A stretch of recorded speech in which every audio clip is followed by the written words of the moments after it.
Hello and welcome back to the next episode. I've been having a look into it, and I've just realised one of the things that we have free diplomatic slots. It's very strange. I don't normally start a game at war, so the kind of things I do at the very beginning haven't been done. So let's have a quick look through the first couple of tabs. So we have a government tab. These can all be switched through by the way, pressing the 1, 2, 3, 4, 5, 6, 7, 8 buttons, etc. We've got our monarchy. Rules reign until death. We can change it. It costs you 100 admin power if you do, and you have a few options, and based on your tech level, depends on what you can do. At the moment we can have these options here, for instance. Now we can change to feudal monarchy, which gives us an extra 10% manpower and 25% income from vassals, but we lose the -1 unrest and -10% unjustified demands. Because I'm going to be expanding, I think the one I've got at the moment is fine. 10% manpower would be good, but not with this setup. This shows you how many monarch points you get. These are your monarch points, and this is how many you get per month. So this is how much I'm getting based on my king at the moment. 556 is very, very strong. It's very good. 252, not quite as good actually. These are all your country modifiers that are happening to you right now. These are the culture groups. So if you check on here, these are your culture groups, and it shows which ones are accepted and which ones aren't. If they are accepted, it's all good. If they're not accepted, you lose lots of different things. You lose. Let's find one that's not accepted. This one here isn't. You lose tax, you lose missionary strength, you lose manpower, and also you increase this local unrest. More unrest means rebels are going to rise up, which means you've got to attack them, etc, etc. So yeah, Bulgaria I think are actually okay at the moment, although they go below another 3%, they will not be okay.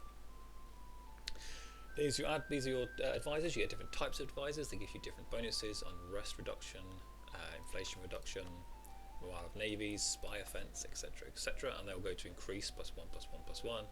You get +2s, you can get up to +3s, and they're very expensive at +3. Let's see if we've got any +3s. Costs 140 gold and 9 per month, whereas at the moment I'm paying 1 a month for these guys, and it increases over time. And also every 25 years I think it is, you can change, every 25 years you can change the focus, and it gives you +2 to that one, but reduces the other two by 1. It's got +2, -1, -1 effectively at the moment. That's it for that screen. Yep, and this is your heir, who can potentially die, but it's unlikely. Diplomacy. This is a kind of scary looking screen, but you can kind of ignore it for most of it. These are all the people, these are all the nations and their view of us and our view of them. These are the people we have a truce with. These are the people that are improving relations with us. These are the people that we have casus belli against, so reasons to go to war, justifiable reasons to go to war. Without those, you get a negative. So if we go over here, well, we'll go 10 days. We'll come back to that. I'll show you that. These are the people we are being embargoed by. People we are embargoing, and this is the mission that we have.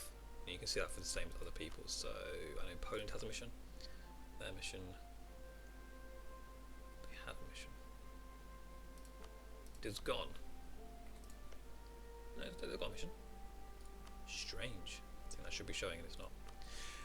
You can cycle through these: enemies, friends, human players, clear, and do a search. You can also create subjects. So based on some countries have cores. So we have cores. This is our core. We think this is definitely our land. We think this should be our land. We think this should be our land. But also, Bulgaria thinks this should be their land. Bulgaria doesn't exist right now. So what we can do is we go to create subjects, and this happens in lots of places: Albania, Epirus, Bulgaria, Mentees, Jeremian, Kandar. Loads actually we can create. Could have just taken over quite a few. But Bulgaria, if we created Bulgaria, they would become our vassal, and vassals are very, very loyal subjects. They will always go to war with you. They will pretty much love you no matter what. But if you really piss them off, they will try and break away, but it's very unlikely. And you give them 6 provinces for this one, so they're going to get Nig, Sil, Kirk, Sof, Vind, Plov. These ones, 1, 2, 3, 4, 5, 6. They're going to get these 6 just here, and they'll become a brand new nation. They'll become Bulgaria. Now you do want to do that at times. Usually, if you have lots of cultures that aren't really for you, it's usually just better to. It's cheaper normally because of the negative that you get from them. Sometimes it's better just to create a whole new nation. And in this expansion, you can actually create a march, which these guys are just here. And a march, it says it there? No. They get a bonus to manpower, to defense, to basically everything militarily, but they do not give you any money. So it could be a good little border defense. So maybe if I got Serbia and Bosnia, if they join up to become Serbia, I could maybe just make Serbia and then maybe Wallachia just here and just have one big, long march, which means that if anyone else wants to try and come through, yeah, good luck to them. So what else on the diplomacy screen? Done that. We've done this. This is the information about us. We've got no ideas yet. We've got 64 prestige, and they are the effects of prestige. We'll just pause it, but it has a lot of effects on quite a few things. It's nice to keep your prestige quite high, which makes sense. If you're a prestigious nation, people respect you more, and lots more things happen. So it's good for you. Stability. We'll go back to that in a bit. And these are your level of your technology groups. Again, we'll come back to that. Ottoman technology group. This is about us. This is about us. You've seen this before. Which is our diplomatic relations. We have none at the moment. This is how many things are like alliances, vassals, trading, etc. Like proper trading. We're saying we want to sort you out. That comes up there. Improve relations. We have plus, because of our legitimacy, we have +1 improve relations, and that helps to increase the chances of people agreeing to things with us. So if we want to actually make someone a vassal, or if we actually want to actually integrate them into our nation, that's going to increase that. And finally, improve relations. This helps because we're a peace. We've got 10% increase to that, and because of our prestige, we've got 6.4%. That can go up to 10%, and that just helps us when we have things like declared war. Aggressive expansion. -18 plus 3.2 a year. Because of our bonus, it's usually +3 a year. Because of our bonus, it goes to +3.2 a year. That's helpful. So we do have 4 slots free. As a minimum, I'm going to grab 2 alliances because people like us. 1, Timurids like us. They're almost like they're like a natural ally because they're friendly. That's what this one means here.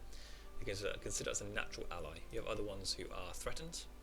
You have ones that are outraged, hostile. Sorry, and then outraged. Not sure if you have an outrage. Maybe this guy. Nope. These guys are rivaled. But yes, we want to have an alliance with Timurids. We can't for another 10 days. What if the 10 days go past?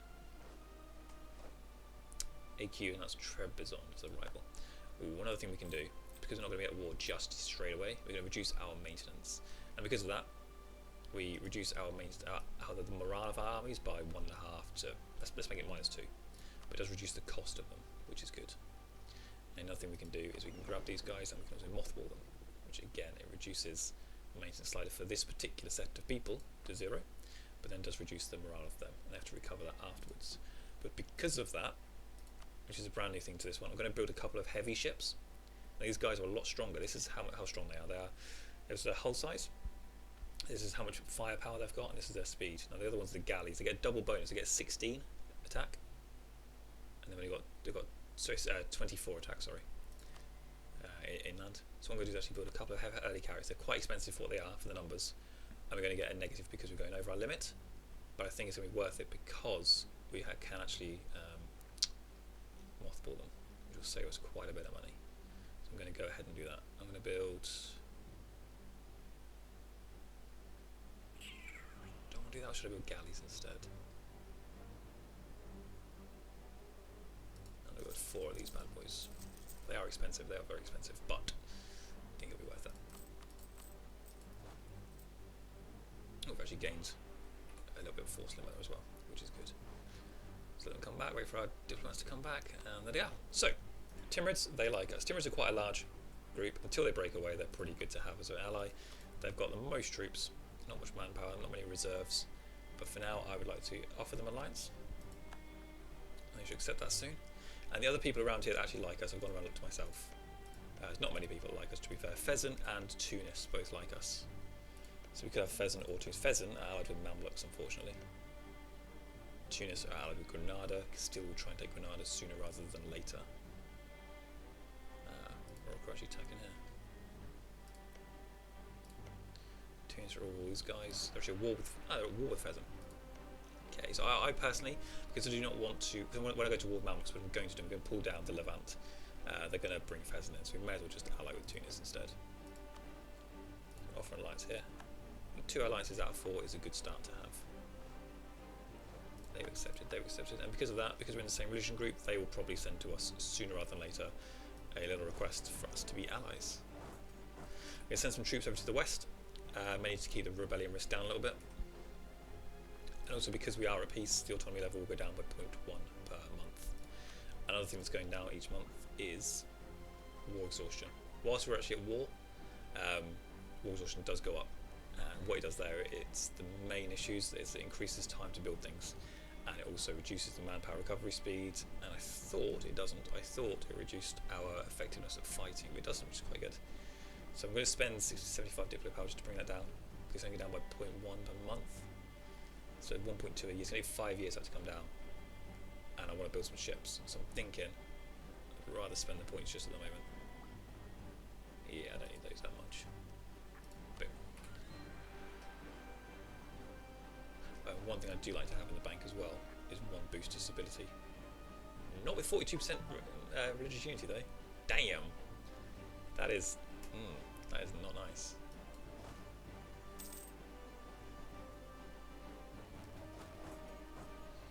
Now if they don't ally with us, sooner rather than later.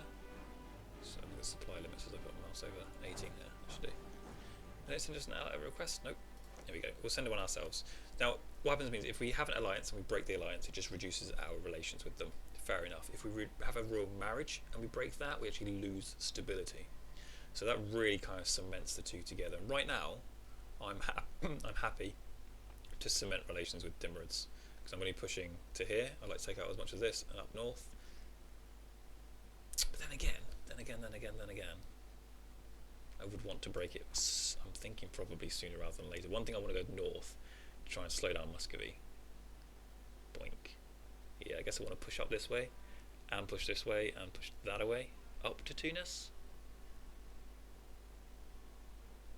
So I don't think I actually want any Timurids lands just yet. So let's cement in Timurids. Oh no, we'll wait for them. Let them decide. They can decide. Okay, so we can still fabricate claims here, I believe. Yep, roads. And also, we definitely want to fabricate claims in Mamluks. The one thing I was thinking is to have Syria as a vassal, so royal marriage, alliance, vassalize, bam, bam, bam. Give them, every time we win a war, we can give them some of these provinces to them. However, the ones really close, look at these. 7 base tax is really good with 6 for silk. Another one here is Damascus, 8 with 4. So they're actually quite rich areas to have, and I do need to have the border to be able to keep on fabricating claims. I guess I could go with them and then feed them these ones here. Yeah, let's do that. Let's do that. Let's not be silly now. Come on. Let's go and get a no, we're a historical rival with them. Well, isn't that a pity? But now we're above 0. We can get an alliance going, which we shall be starting soon. 21st of March.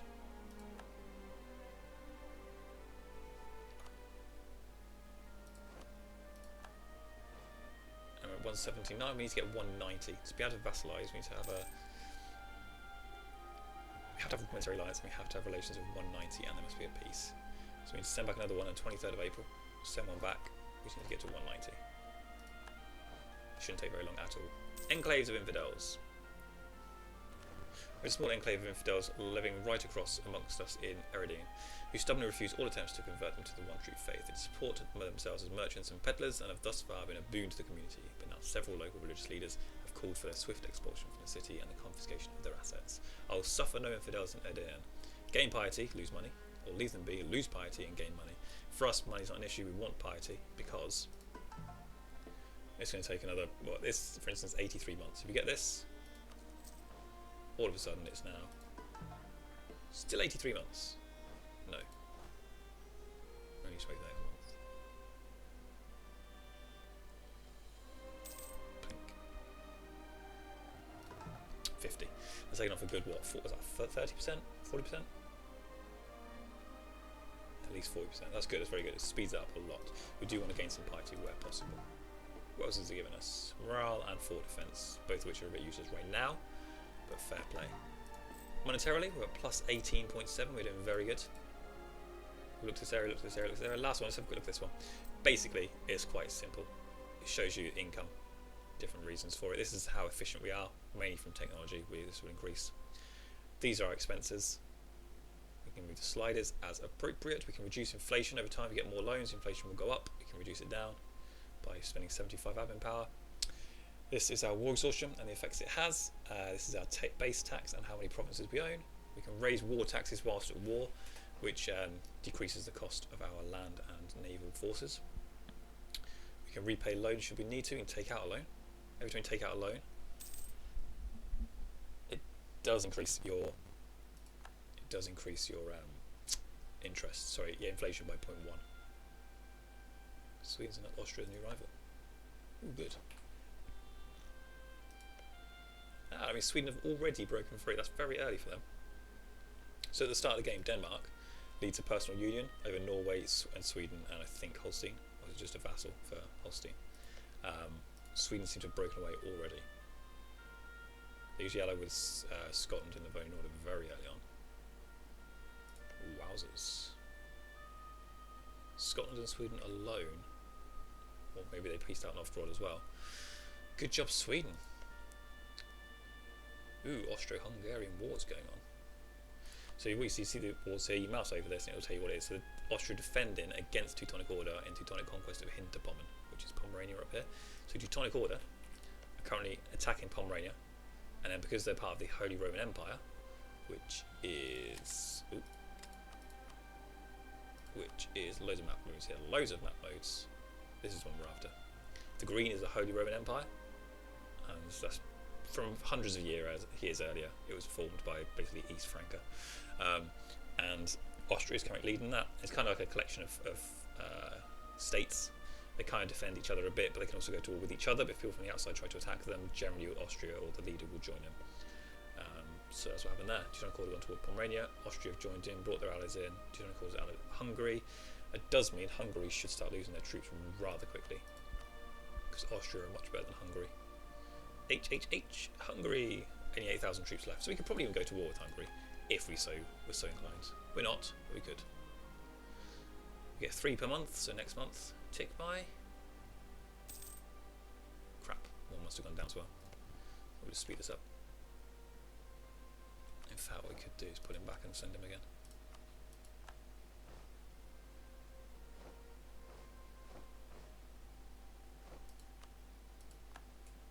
Get a double tick. Yeah. Okay. Well, we could call him back. I'll let him tick one more time because he needs to come back and he needs to actually wait until 30th September. Bonk. Yeah. So, which means it takes up a diplomatic slot for us. So we have 3 of 4. We've got 2 alliances, and we have a vassalization situation with Syria. And because of this, we can actually go straight away to war without our claim at all. We can now go to war straight away for cause for Syria. And this is the map. So we can call in these people. So Timurids will not join in because they're fighting another war. So once they stop fighting the war, we can call them in pretty much straight away. And Tunis will, because they're in debt. That will finish soon. Fez will not join in just about, but we're not going to go toward them just yet. We're going to leave that for now. Come on, Tunis, you can do it. Are you winning or are you losing? They're actually winning. Good job. Good job. It's Ibadi. Why is it Ibadi? That is not good.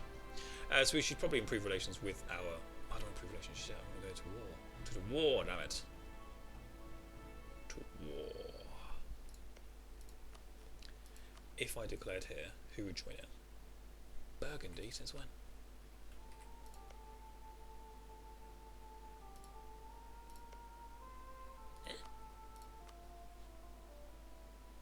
Burgundy defended the Catholic faith already. Wow, okay, so to become defender of your faith, you have to spend 500 gold and you get a few bonuses there. Burgundy have already spent 500 gold to become defender of the Catholic faith. Damn. That's good though, but Byzantium are actually Orthodox, so there's no defender of the Orthodox faith right yet. So this would bring Georgia in. Serbia wouldn't join in, which is unfortunate because we quite like their land. Syria would join in for us. Do you want anything from Georgia? Not yet. Still fabricating claims in Rhodes, which is good. Could fabricate some claims in Georgia then, I guess. Plus 100% coring cost is not nice to be seeing that. It's not nice to see that. Ugh. Now, I think if we go toward Georgia, I'll probably ask them to release a nation or something. So for now, ooh, that's the thing I want to do. Crimea. They got a vassal, the Alab with no guy. They're all golden horde and Uzbek. Let us group up with Crimea. That was my final one. There we go. Ooh, what? Oh, good. Phew! I don't know why it does that. And actually, we get a negative viewpoint because of it. Look, broke alliance -50 because we become a vassal. Because they become a vassal, there is no alliance needed anymore. I mean, it's ridiculous to get negative for it, but we have got a negative. So it's the situation. Crimea, Tunis and Timurids are our allies, Syria is our vassal, and we are about to go to war. One thing we might do is actually just vassalize Byzantium, because they do have some black cores. They've got Chios here, Naxos, and Corfu. So if any of these guys do rebel, we may be able to get them. Are you going to finish your war or not?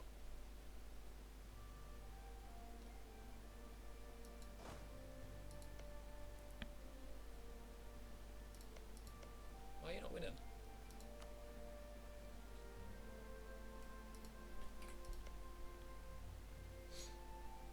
It's not under attack, so maybe we could actually go to war with him. Let's try that. Let's go to war with him. Let's see if we can do that. Let's raise up our everything. Increase army. Let's grab these guys. Let's take them out of mothball status. And we'll bring them round to here. We have 8 transport ships. How many troops does Ragusa have? So again, we go to this little ledger, press R just to quickly get there. Ragusa. Where are you, my friend? 0 troops. Yeah, it's confusing. That is confusing. Diplomacy. Declare war. Declare war, Ragusa. Okay.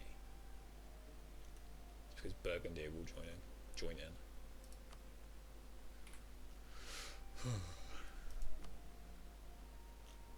Unless I could take Burgundy on, I'm pretty sure I could take Burgundy on right now. They're just so far away, which means I don't think there'll be much of a battle. It'll be basically us sitting around waiting. Burgundy. 43,000 troops. And the one was Venice. How's Venice doing? 18,000 troops. So their war, there are only the places, so none of their places are actually under attack. And you tell they're under attack, but when you click on it, this screen comes up instead.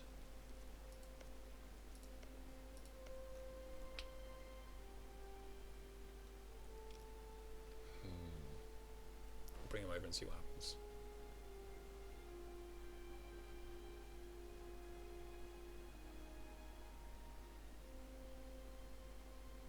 One thing that's good is that they've got no navy pretty much. Burgundy don't really have much of a navy when they play. So let me just quickly go up here just to see what the situation is. Ragusa, you got nothing. So what's Venice doing then?